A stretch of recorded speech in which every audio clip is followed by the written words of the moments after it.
একবারে মোক্ষযোগ অষ্টাদশের অধ্যায়ে আমরা দেখতে পাব অর্জুনের শেষ বক্তব্য। নষ্টমোহ স্মৃতির লব্ধা তৎপ্রসাদান ময়াচ্যুত। আমার মোহ নষ্ট হয়েছে, আমি সেই ব্রাহ্মী স্মৃতি আমি লাভ করেছি। The supreme clarity has emerged on me.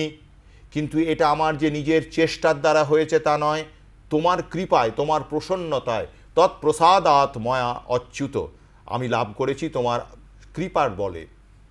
তাই স্থিতস্মি, আমি একটা পার্মানেন্ট স্টেবল পয়েজ পেয়েছি। করিষ্যে বচনং তব, তুমি যা বলেছ আমি তাই করব।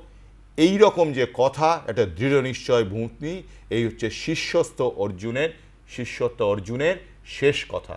তাই ব্রহ্মর্ষি সত্যদেব বলেছেন এন্টায়ার ভগবদ গীতা হচ্ছে শিষ্যত্ব অর্জুনের সাধনা। আর একবার কেউ যদি প্রকৃত রূপে শিষ্য হতে পারে তাহলে তার সাধনার সফলতা সুনিশ্চিত।